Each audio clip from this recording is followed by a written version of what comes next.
£5,000 in the bank, queuing for government benefits at the post office. That's how one of Britain's most beloved stars ended his life. And 12 other household names went out exactly the same way. What systematically drained their fortunes wasn't addiction or bad luck. It's a system still running today, and you need to see how it works. From Palladium to hostel. From the Palladium stage to a government-subsidized hostel. Joan Turner, once called the richest woman in British show business, passed away relying on benefits to survive. How does a powerhouse soprano who commanded stages and rubbed shoulders with royalty end up in sheltered housing? The answer isn't what you'd expect. Joan Turner once had the kind of voice that could stop a room. Not from volume, but from awe. A powerhouse soprano with comic timing to match, she commanded stages across Britain during the middle of the 20th century, bringing audiences to tears with both laughter and aria. That title, the richest woman in British show business, suggested comfort, security, a life insulated from the worries that plagued ordinary people. At her peak, Turner was earning what would be hundreds of thousands in today's money, performing to sold-out crowds at venues where tickets were harder to get than an audience with the Queen herself. She headlined at the London Palladium multiple times, a venue that represented the absolute pinnacle of British entertainment. To play the Palladium once was an achievement.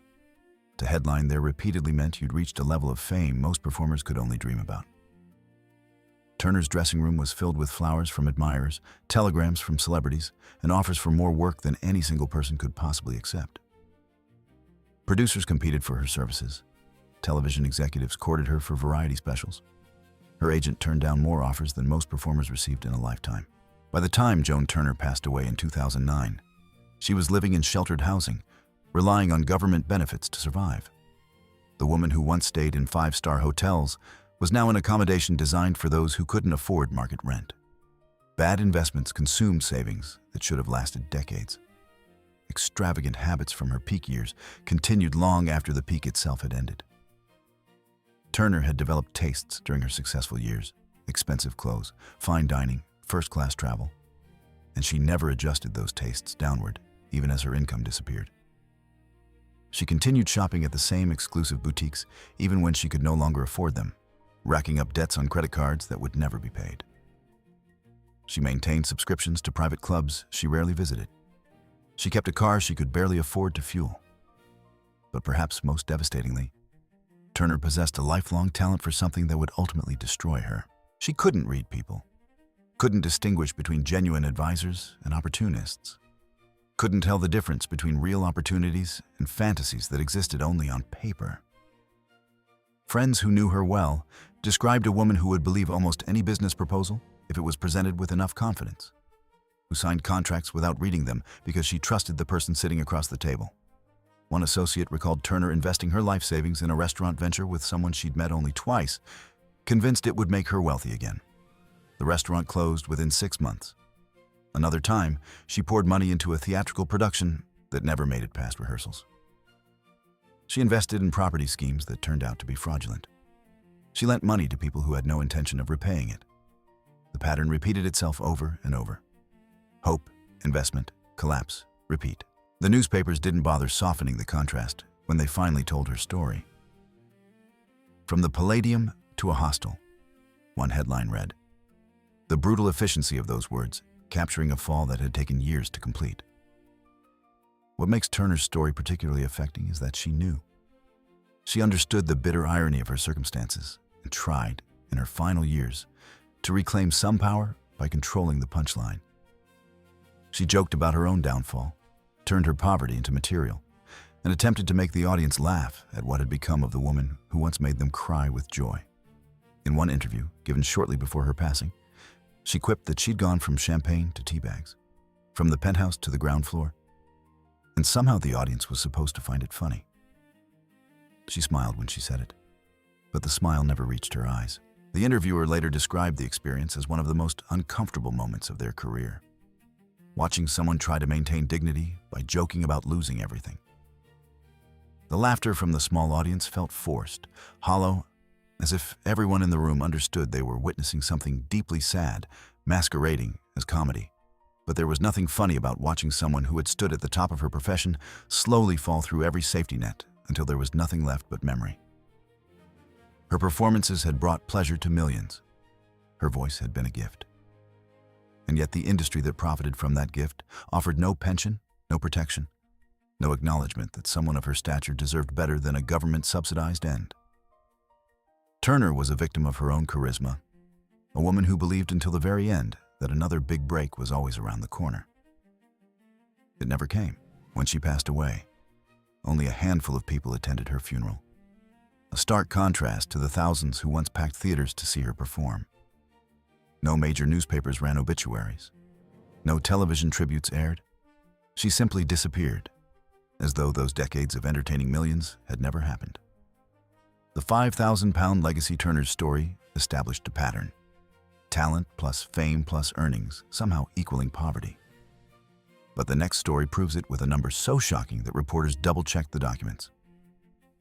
When Charlie Drake passed away in 2006, probate records revealed a figure that seemed impossible. Journalists called the probate office thinking there had been a clerical error, that perhaps a zero had been left off, that surely this couldn't be right.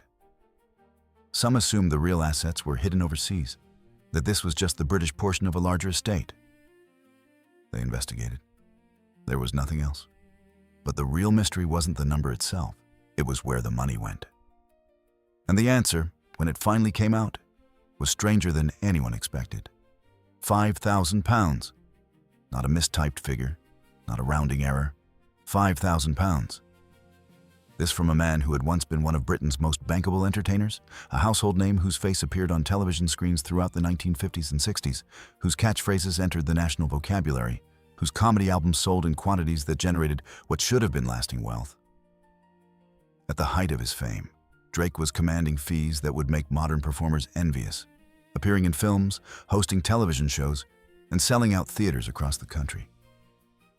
He had his own television series that ran for years, pulling in millions of viewers every week.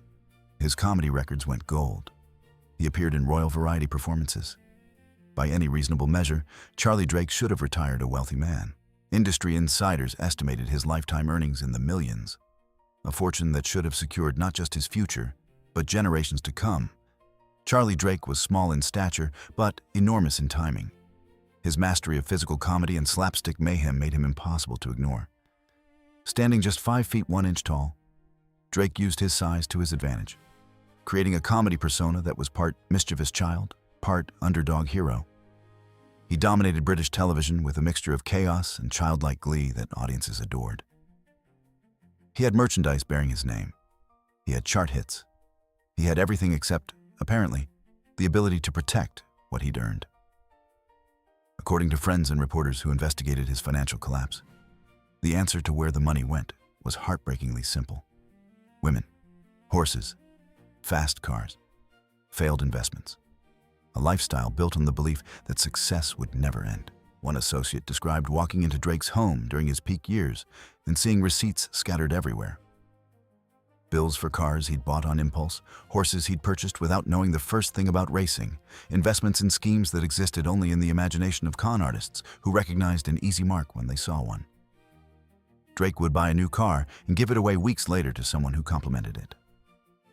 He'd invest in business ventures without asking a single question about profitability or viability.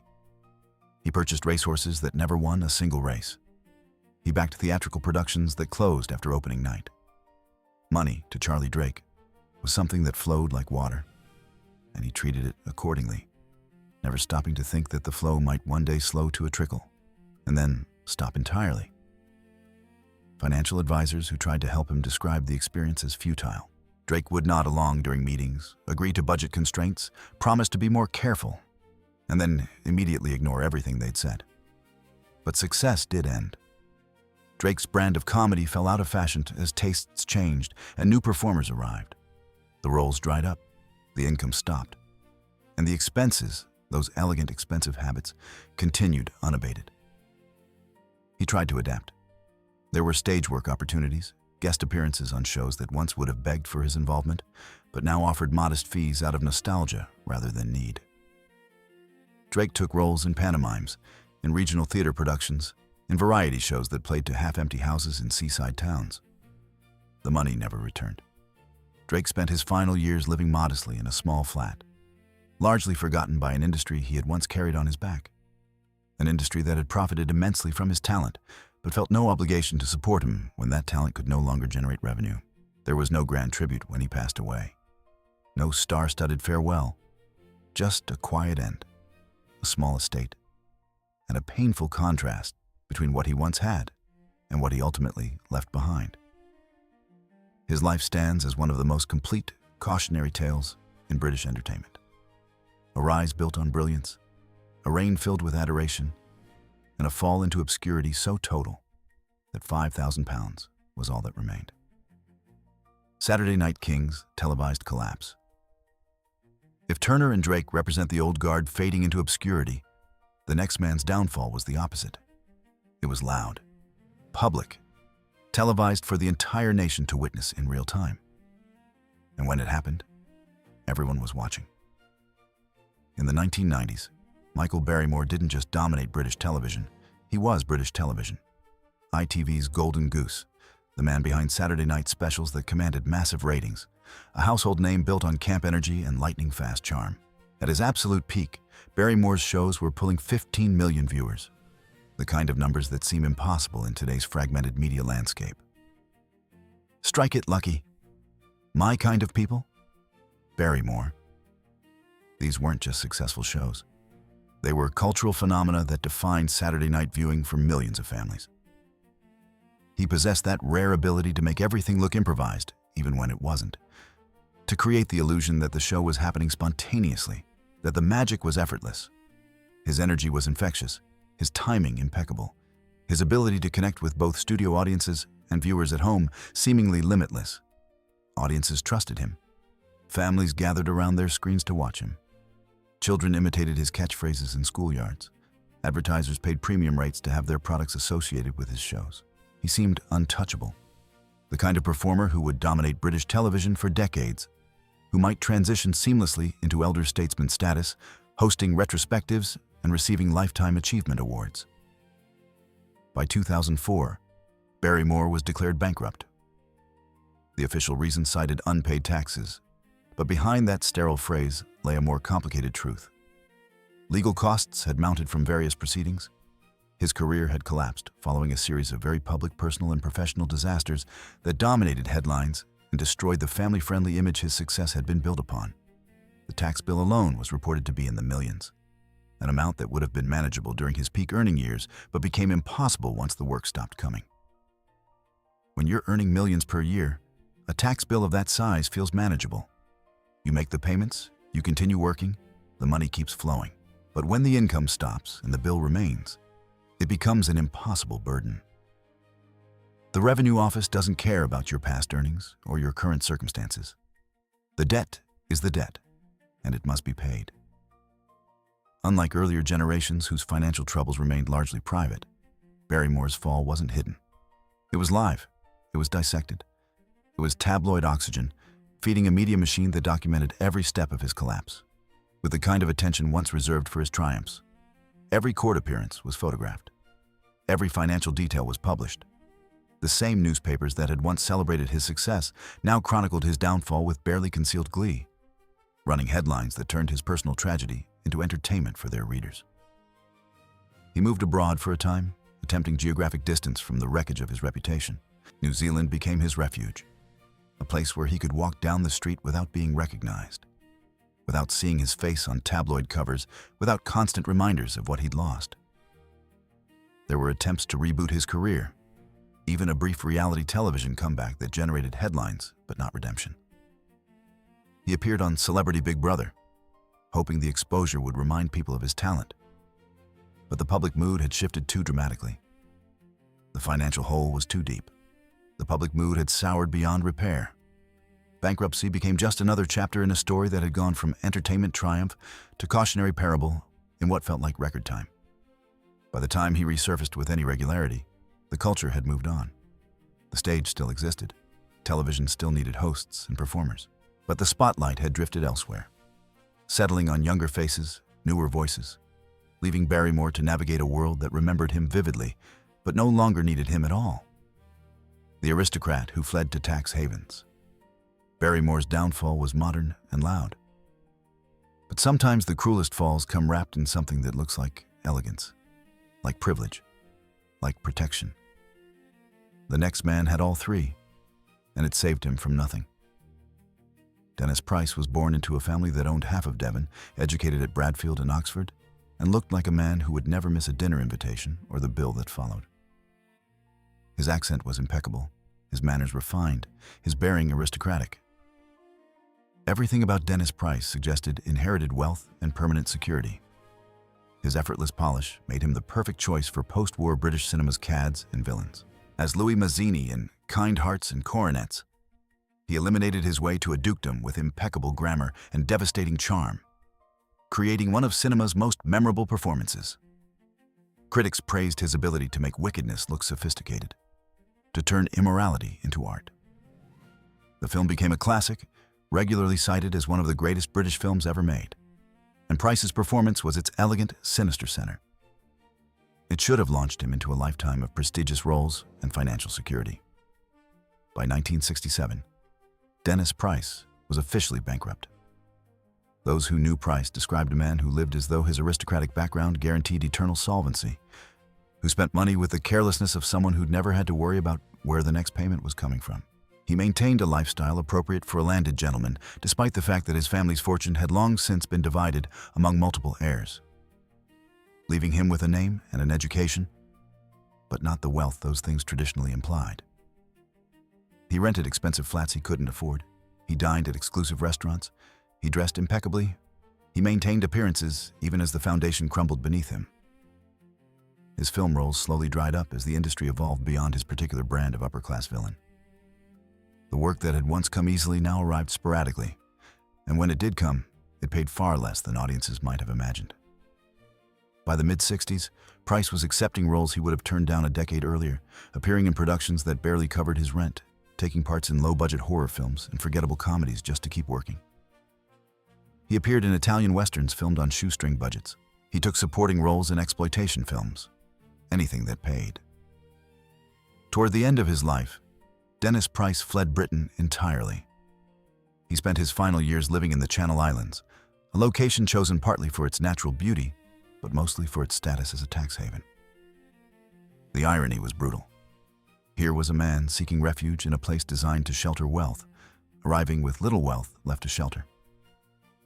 He passed away in a small cottage on Guernsey in 1973, reportedly isolated and unwell, with none of the elegance he had once portrayed so convincingly on screen. Friends who visited him in those final years described a man still impeccably dressed, still maintaining the manners and bearing of an aristocrat, but living in circumstances that contradicted everything his appearance suggested. The cottage was sparsely furnished. The cupboards were often bare. The heating was turned off to save money. The man who had elegantly climbed the fictional social ladder in Kind Hearts and Coronets left this world near the bottom rung of a very real one. Proof that aristocratic bearing and Oxford education offer no protection against the mathematics of insolvency. The comedian who couldn't joke away debt. If Dennis Price was a gentleman whose polish couldn't save him, the next man had no polish to hide behind. Just swagger, punchlines, volume. And then, when it mattered most, silence. Jim Davidson built his empire out of blue-collar swagger and old-school punchlines. His brand of humor, depending on the era and the audience, either filled stadiums or sparked outrage, sometimes both simultaneously. For decades, he seemed untouchable. A top-billing comedian, a television host, a pantomime king who raked in fortunes from every corner of mainstream British entertainment. He lived accordingly. Cars, homes, shows, an entourage. The expenses of success piled up without anyone, least of all Davidson himself, noticing that the numbers weren't adding up anymore. His accountants tried to warn him, tried to explain that spending was outpacing income, but Davidson had built a career on confidence and volume, and he approached his finances the same way he approached his comedy, with the certainty that everything would work out because it always had. When advisors showed him spreadsheets demonstrating the problem, Davidson would brush them off with a joke, tell them not to worry, assure them that another tour was coming, another television contract, another pantomime season that would sort everything out. He lived in the moment, spending what he earned without thought for tomorrow, convinced that his talent would always generate income. By 2006, Jim Davidson was bankrupt. The cause was a massive tax bill he couldn't pay, a number too large to laugh off, too serious to bluster through. The exact figure was reported to be over £1 million, a debt that had accumulated over years of underpayment and ignored warnings. The era of guaranteed ticket sales and tabloid immunity had ended, but his expenses hadn't adjusted to match that new reality. What makes Davidson's financial collapse so revealing is how easily it snuck up on a man accustomed to being the loudest voice in any room. He had always managed to push through controversy, polarizing audiences without losing bookings, maintaining his career through sheer force of personality. But you can't argue with debt. You can't out-talk the tax office. And you definitely can't joke your way out of a bankruptcy order. In a rare moment of candor, Davidson would later describe the experience as humiliating. He'd spent decades being loud, making noise, filling rooms with his voice. And then, sitting across from bankruptcy officials in a government office, there was nothing to say. No punchline, no comeback, just silence. The kind of silence that follows when you realize you can't joke your way out of reality. He admitted he hadn't seen it coming, and that admission reveals something important about sustained success. It builds a rhythm, a pattern, a belief that becomes almost religious in its certainty. The next check will always arrive before the next bill. Until one day it doesn't. Davidson did eventually claw his way back to modest solvency, continued working, continued performing. He took every gig offered, worked harder than he had in years, slowly chipped away at the debt until he emerged from bankruptcy. But the bankruptcy scar remained, not just financially, but reputationally. It served as proof that even decades of success, even fame that felt permanent, can be undone by a single prolonged miscalculation about money and taxes, and the cold reality that the government always collects its due. 5 devastating stories, and we're just beginning. These aren't tales of scandal, they're arithmetic tragedies. Subscribe now so you don't miss what comes next, and hit that bell. These forgotten endings deserve to be remembered. The permanent fixture who went bankrupt, Davidson, at least had the excuse of assumptions and swagger. But what happens when you're still famous, still working, still appearing on screen every single week, and yet somehow still declared bankrupt? The next story breaks every rule we think we understand about fame and security. William Roach has played Ken Barlow on Coronation Street since 1960, a record-breaking run that transformed him into a permanent fixture of British culture. For decades, he served as the embodiment of working-class decency, a moral anchor in a fictional street that seemed to mirror the nation's own aging and evolution. He was as close to permanent as a performer could be.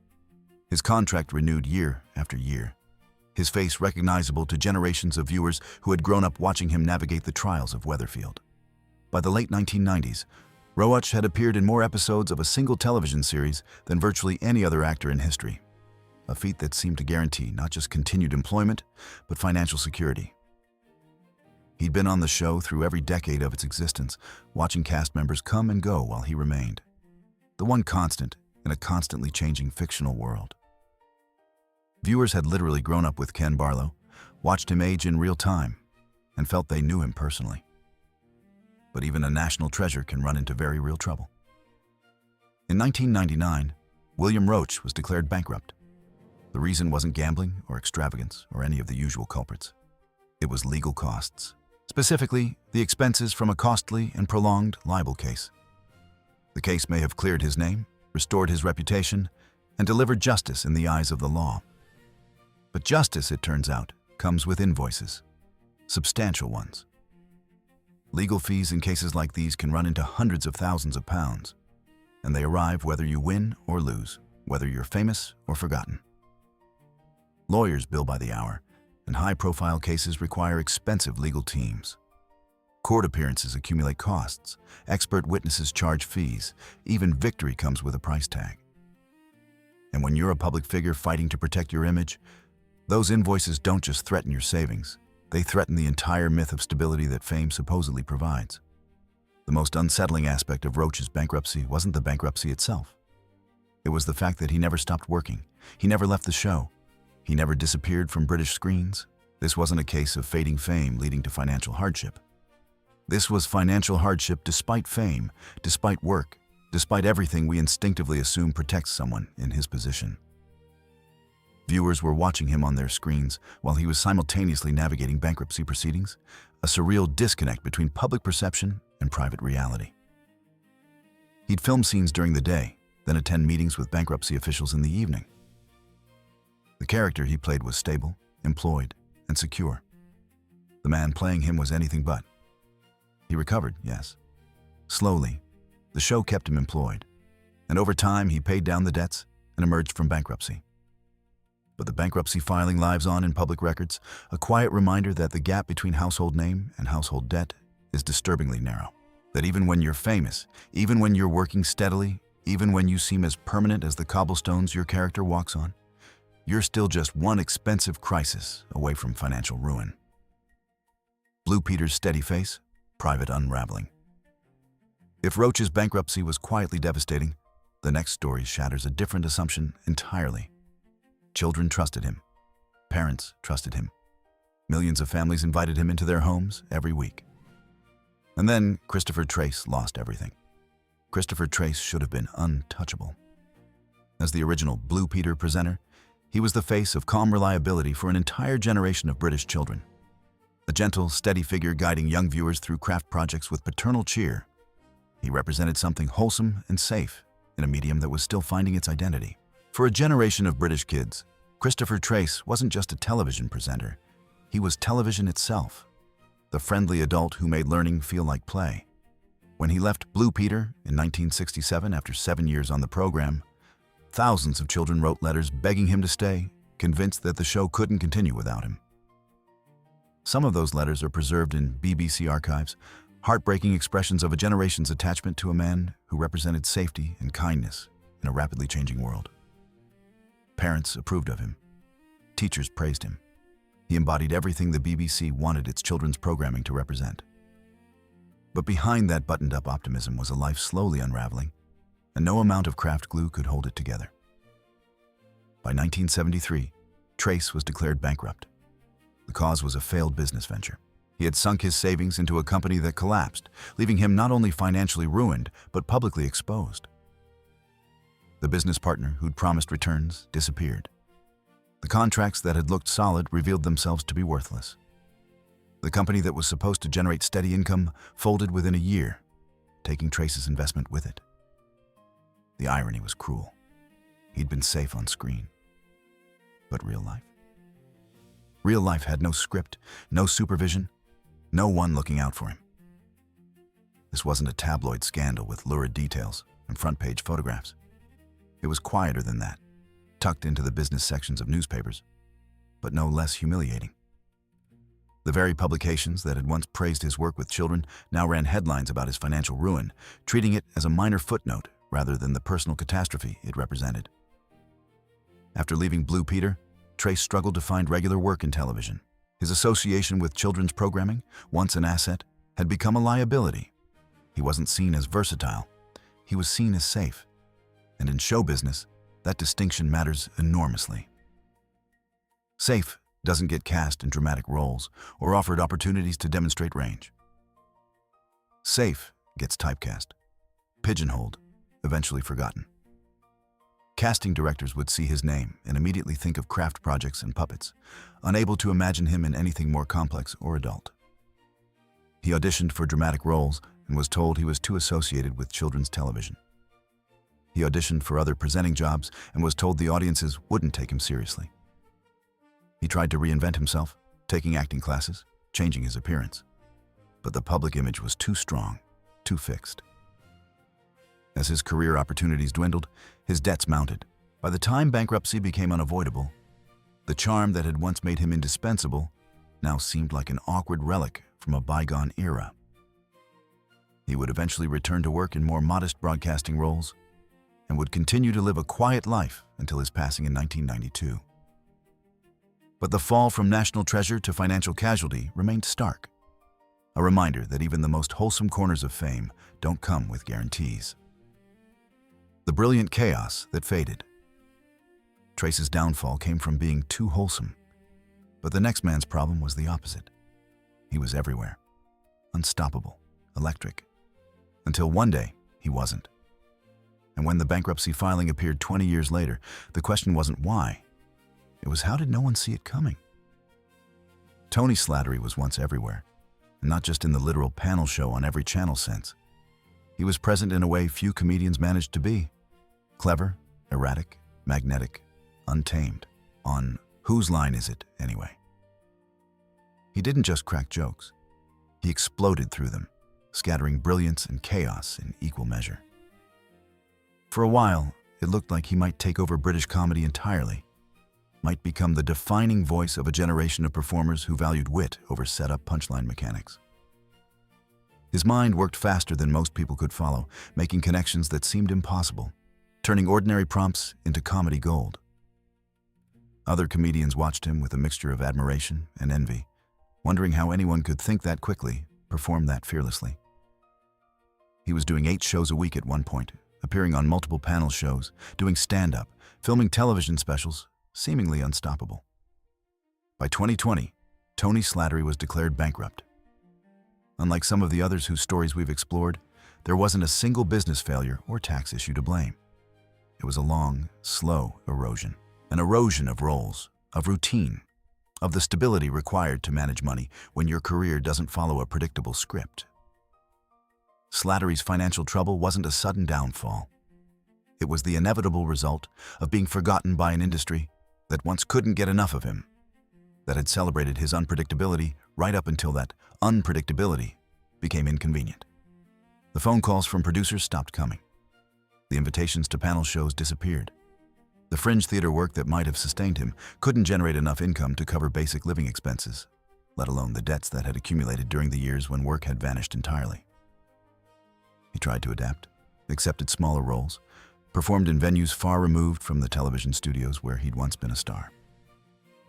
The cruelty of Slatterie's situation lies in the reason for his absence. He wasn't out of work because he'd lost his talent.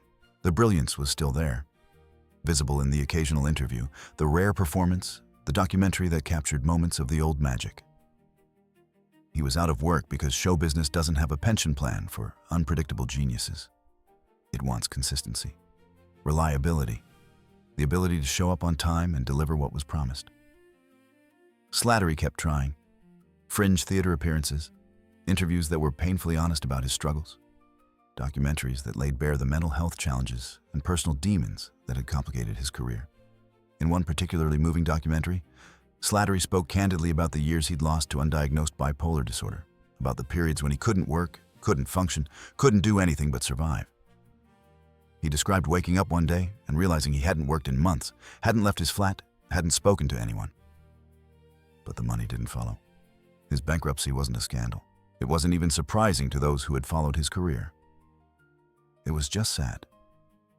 A quiet footnote to a career that should have gone differently. To talent that deserved better than to be remembered as a cautionary tale about what happens when brilliance burns too bright and too erratically for the industry to handle. The reinvention artist who ran out of waves. Slatterie's story reminds us that charisma doesn't come with contracts, but at least he had chaos as an excuse. The next man had only 2 things: raw talent that earned him millions and a belief that he could surf fame forever. He had 1 year left. He didn't know it yet, but the bankruptcy filing in 2002 was the beginning of the end. 12 months later, he'd be gone. Adam Faith didn't just ride fame, he surfed it. Pop star, teen idol, actor, manager, businessman. He seemed to understand something crucial about celebrity that many of his contemporaries missed. When one wave slows, you jump to the next, too. For years, this strategy worked brilliantly. He reinvented himself repeatedly, staying visible, connected, and relevant. He managed other performers. He invested in businesses. He walked confidently between industries, accumulating wealth and influence, seeming to prove that fame, properly managed, could be permanent. Faith had made the transition from pop star to serious actor, to television personality, to business mogul. Each reinvention more impressive than the last. In the 1960s, he'd been a chart-topping singer with hits that defined an era. In the 70s, he became a respected actor. starring in the television series Budgie, which showcased dramatic range audiences didn't know he possessed. In the 80s and 90s, he built a reputation as a shrewd manager and businessman. It looked, for all the world, like a masterclass in career management. But reinvention has a cost. Every new venture requires investment. Every new identity requires shedding the old one, sometimes at a loss. In 2002, Adam Faith was declared bankrupt, with debts reported to be staggeringly high. The collapse followed failed business ventures and investments that had promised expansion but delivered implosion instead. This wasn't a slow fade into obscurity. It was a financial detonation. Overnight, the man who had once managed stars and walked confidently between industries was reduced to public listings and uncomfortable figures printed in newspapers for anyone to read. The businesses he'd built collapsed. The investments went sour. The income streams dried up. Everything that was supposed to secure his future instead destroyed it. Faith later admitted the toll was devastating, not just financially, but psychologically. There's a special cruelty in modern bankruptcy that distinguishes it from earlier eras. It doesn't just empty your account, it archives your failure permanently. The records are searchable. The figures are reduced to numbers and dates. Your financial collapse becomes part of your public biography, something that can never be fully escaped or outlived. Anyone with internet access could look up exactly how much Adam Faith owed, to whom, and why. The details became public knowledge, discussed in newspaper articles and online forums. Faith continued to work after his bankruptcy. He continued to speak candidly about what had happened, showing a resilience that many admired. But the confidence that had once defined him was visibly dented, the swagger replaced by something more cautious, more aware of how quickly empires can crumble. What makes Faith's story linger isn't just the bankruptcy itself. It's how contemporary it feels. This wasn't old-world mismanagement or fading vaudeville circuits. This was aggressive ambition colliding with unforgiving economic systems, the same systems still chewing through careers today. Adam Faith passed away in 2003, only 1 year after his bankruptcy was declared. He wasn't penniless in the traditional sense. There was no suggestion of dying alone in poverty. But he was profoundly diminished from the empire he had once imagined building, from the legacy he had tried so hard to construct through constant reinvention and calculated risk. The man who understood fame's impermanence, who had spent his career trying to stay ahead of obsolescence, was ultimately caught by the simplest trap of all. Debt moves faster than reinvention. The comedian who couldn't laugh his way out. Adam Faith's story feels modern because it is. But some tragedies transcend eras. The next man made millions of people laugh. And when he passed away, he was still in debt. Not recovered, not rescued, still trapped. The phrase buried in his legal documents tells you everything you need to know about what happened to him. But that phrase, you won't forget it. Max Wall was chaos in human form. Elastic limbs, mischievous eyes, a comic style that looked accidental but was painfully precise. He made slapstick look intelligent and intelligence look ridiculous. At his peak, he was a master craftsman of physical comedy, the kind of performer who could fill theaters without saying a word, who could hold an audience through pure movement and expression. Critics praised his ability to make the human body into a comedy instrument, to find humor in gestures most people wouldn't even notice. He could get a laugh from the way he walked across a stage, from the tilt of his head, from the timing of a single raised eyebrow. His signature character, Professor Wolofsky, became an icon of British variety theater, a ridiculous figure in tights and oversized boots that somehow transcended its absurdity to become genuinely moving. But comedy, especially physical comedy, is brutally unforgiving to age. And it's even more unforgiving to finances. Later in life, Max Wall was described in official documents as an undischarged bankrupt. That phrase alone tells a story no punchline could soften. It means the debts were still there, lingering, waiting. The applause had faded, but the bills had not. His later years were marked by sporadic work, health problems, and a sense that the industry no longer knew what to do with him. Television had changed. Audiences wanted different kinds of comedy. The variety shows that had been his natural habitat were disappearing, replaced by formats that didn't accommodate his particular talents. Wall kept taking whatever work he could find, small roles, guest appearances, anything that paid. But it was never enough to clear the debts that had accumulated during the lean years. He performed in provincial theaters, appeared in forgettable television shows, took roles that paid a few £100s when once he'd commanded thousands. What makes Wall's story particularly bleak is how little room comedy leaves for dignity when things go wrong. Tragedy has a loud gravitas. Comedy is expected to smile through the pain, to turn suffering into material, to never let the audience see the real cost of making them laugh. And Max Wall did that publicly. He kept appearing, kept working, because stopping wasn't an option, not emotionally, and certainly not economically.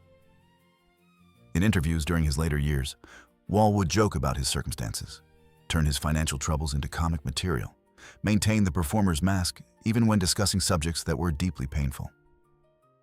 The irony is sharp and cruel. A man who made millions laugh was reduced to balancing ledgers that never quite came out even. When he passed away in 1990, Wall was admired by fellow performers who understood his craft, celebrated by critics who appreciated his contribution to British comedy. But he wasn't rescued. He wasn't secured. His talent, undeniable and historically significant, couldn't protect him from the arithmetic of an industry that values performers only as long as they're profitable. The voice that couldn't charm the tax man, Max Wall spent his life making chaos look like art. But the next man had something different. A voice that sounded like money itself, warm and reassuring. And yet, even that couldn't protect him when reality arrived with a calculator. But here's what makes his story different from all the others. He escaped. Barely. Stanley Holloway sounded like Britain thinking out loud. His voice, warm, amused, gently ironic, carried poems, monologues, and characters that felt stitched into the national fabric. He was the sort of performer people assumed would be comfortable forever. A man who narrated the country to itself, whose recordings were played in homes across Britain, surely couldn't fall on hard times. Surely someone that is beloved, that embedded in the culture, would be protected. His performance as Alfred Doolittle in My Fair Lady alone should have secured his financial future, a role that brought him international recognition and what seemed like lasting prosperity. The film version of My Fair Lady was one of the highest-grossing films of its era, and Holloway's performance was widely praised. He received an Academy Award nomination. His rendition of Get Me to the Church on Time became iconic. But comfort is often an illusion sustained by momentum.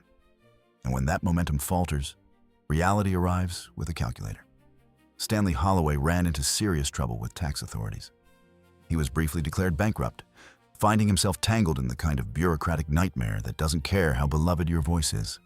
The tax office doesn't make exceptions for national treasures and doesn't adjust their calculations based on cultural contributions or the joy someone brought to millions. The numbers are the numbers, and if they don't add up, bankruptcy follows regardless of who you are or what you've achieved. Stanley Holloway did something almost none of the others managed. He escaped. The bankruptcy filing came. The nightmare began. And then, against all odds, he clawed his way out. He's one of only 2 on this list who did.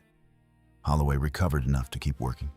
The scare passed, but it left a mark, not just on his finances, but on his understanding of his own security.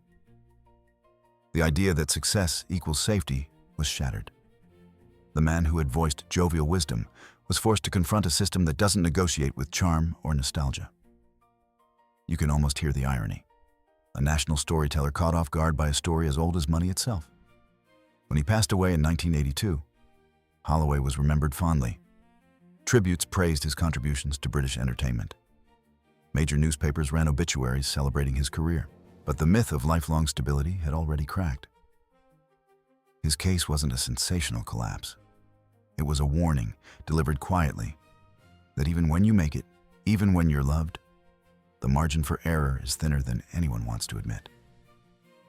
11 stories. Some fell completely. Some, like Holloway, clawed their way back. But 2 stories remain, and they'll break your heart.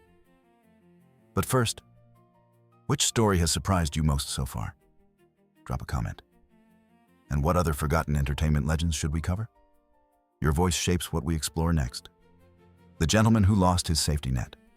Holloway at least had the dignity of recovery. But our final two stories offer no such comfort. Just men whose entire identities were slowly stripped away, one by illness and charm, the other by the long, humiliating fade of a character who outlived the man who played him. Terry Thomas was once the very image of upper-class British charm gone delightfully rogue. With that signature gap-toothed grin and debonair manner, he built a career playing lovable scoundrels in tweed. The kind of man who would steal your wallet and then offer you a cigar to apologize. For a time, he was everywhere. In comedies, in dinner jackets, in the glossy imaginations of mid-century Britain's post-war optimism. He made being slightly disreputable look elegant. He made roguishness seem charming rather than threatening. Audiences adored him because he represented a fantasy version of the British upper class. Witty, harmless, ultimately decent beneath the mischief. His films with Peter Sellers and others defined a particular era of British comedy, sophisticated and silly in equal measure. School for Scoundrels? Those magnificent men in their flying machines. It's a mad, mad, mad, mad world. These films showcased Terry Thomas at his peak, playing variations on the same delightfully caddish character to perfection. His catchphrase, "You're an absolute shower," became part of the British lexicon. But none of that charm could outwit time or taxes. By the 1970s, Terry Thomas's health had begun to fail. Parkinson's disease crept in slowly, eroding his ability to perform, to speak, to work. The roles dried up as producers realized he could no longer deliver the physicality and verbal dexterity his characters required. The man whose entire career had been built on precise comic timing and rapid-fire delivery found himself unable to control his own movements, unable to speak without difficulty. His hands trembled. His voice wavered. The disease stole everything that had made him a star. And with that elegant lifestyle came elegant expenses, private clinics, a London flat. The old-school pride that made asking for help feel like an act of spiritual bankruptcy long before the financial kind arrived.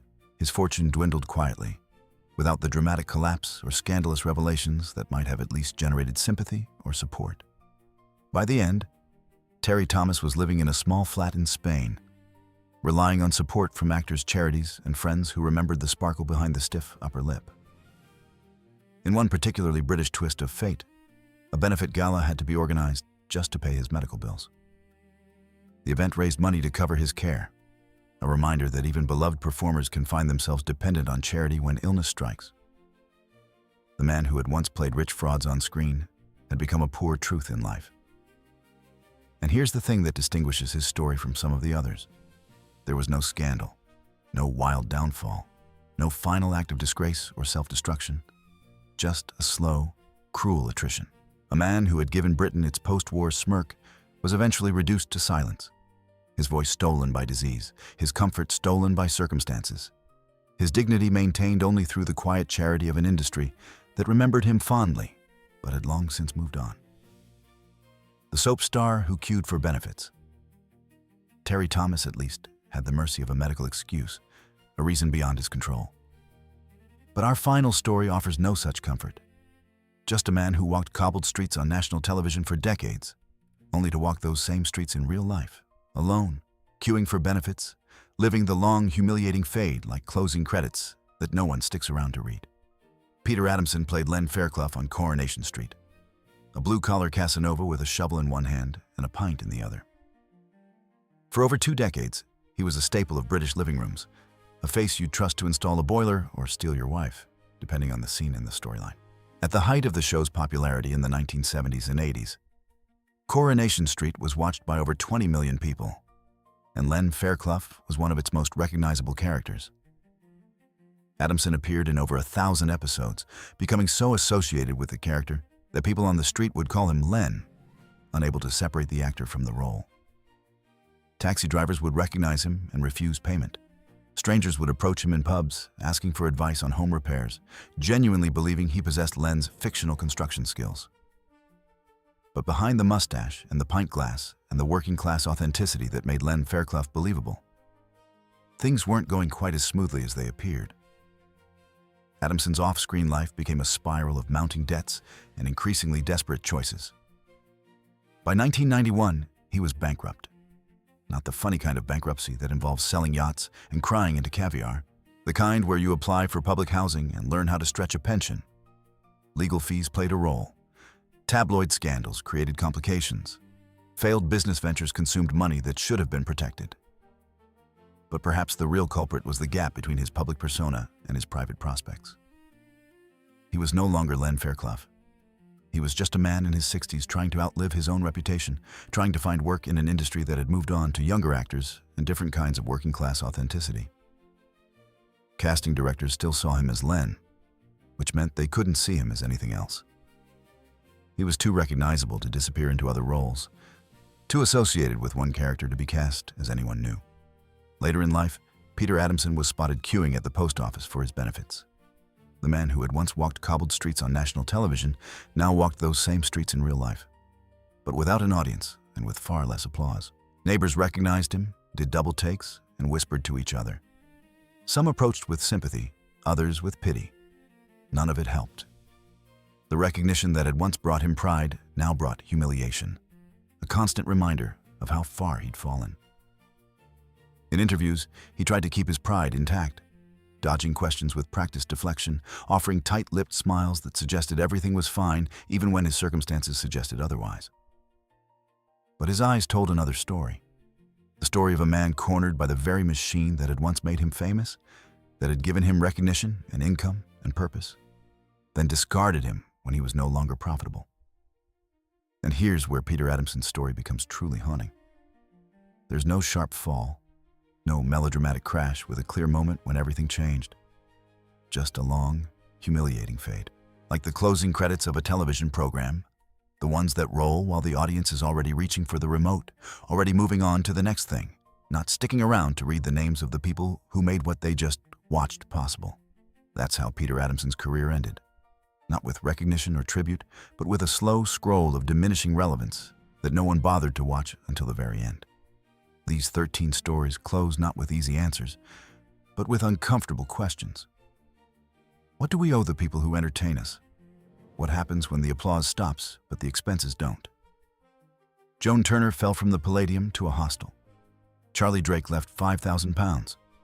Michael Barrymore's collapse was televised for the nation to witness. Dennis Price fled to a tax haven, with nothing left to shelter. Jim Davidson couldn't out-talk the tax office. William Roach discovered that being famous and being broke aren't mutually exclusive. Christopher Trace was too wholesome to rebrand. Tony Slatterie was forgotten, despite his brilliance. Adam Faith drowned while trying to surf one wave too many. Max Wall learned that laughter doesn't accrue interest. Stanley Holloway discovered that systems don't negotiate with charm. Terry Thomas had at least the excuse of illness. And Peter Adamson lived the closing credits that no one bothered to read. They gave us laughter that echoed through living rooms on ordinary weeknights. Voices that narrated a nation to itself during times of change and uncertainty. Characters that became woven into the national fabric, as familiar as family members, as reliable as the programming schedule itself. And in return, many of them received lonely endings, benefit cues, and the cold comfort of being remembered fondly but not rescued practically. The systems that failed these performers still exist. They're still chewing through careers today with the same indifferent efficiency. Adam Faith's 2002 bankruptcy feels contemporary because it is. Aggressive ambition still collides with unforgiving arithmetic. Modern bankruptcy still archives failure permanently, turning personal catastrophe into searchable public record. The gap between household name and household debt remains disturbingly narrow, as William Roach discovered while still appearing on television screens weekly. Some recovered. Stanley Holloway clawed his way back from the edge, managed to keep working, found a way to survive the scare that might have destroyed someone with less resilience. Jim Davidson eventually found modest solvency after years of rebuilding. But most didn't recover. Most just endured until there was nothing left to endure. They kept showing up for work when work was available. They maintained their dignity as best they could. They passed away, knowing their contributions had mattered, even if the industry that profited from those contributions felt no obligation to ensure their comfort. And that might be the most haunting truth of all. The industry doesn't promise security. It never did. It offers opportunity, visibility, the chance to be seen and celebrated. But once you're no longer profitable, once the audience moves on or your particular style falls out of fashion, you discover that fame was never a safety net. It was a spotlight. And spotlights, no matter how bright they burn, eventually move on to illuminate someone else while leaving you in the darkness they leave behind. By watching these stories, by remembering these names, by refusing to let their endings fade into silence, we offer something the industry never did: acknowledgement that their contributions mattered, recognition that their struggles were real, insistence that they deserved better than closing credits no one stuck around to read. If these stories moved you, please hit that like button and share this video. These forgotten endings deserve to be remembered. And subscribe if you haven't already, because there are more untold stories waiting, more voices that deserve to be heard, more endings that shouldn't fade into silence.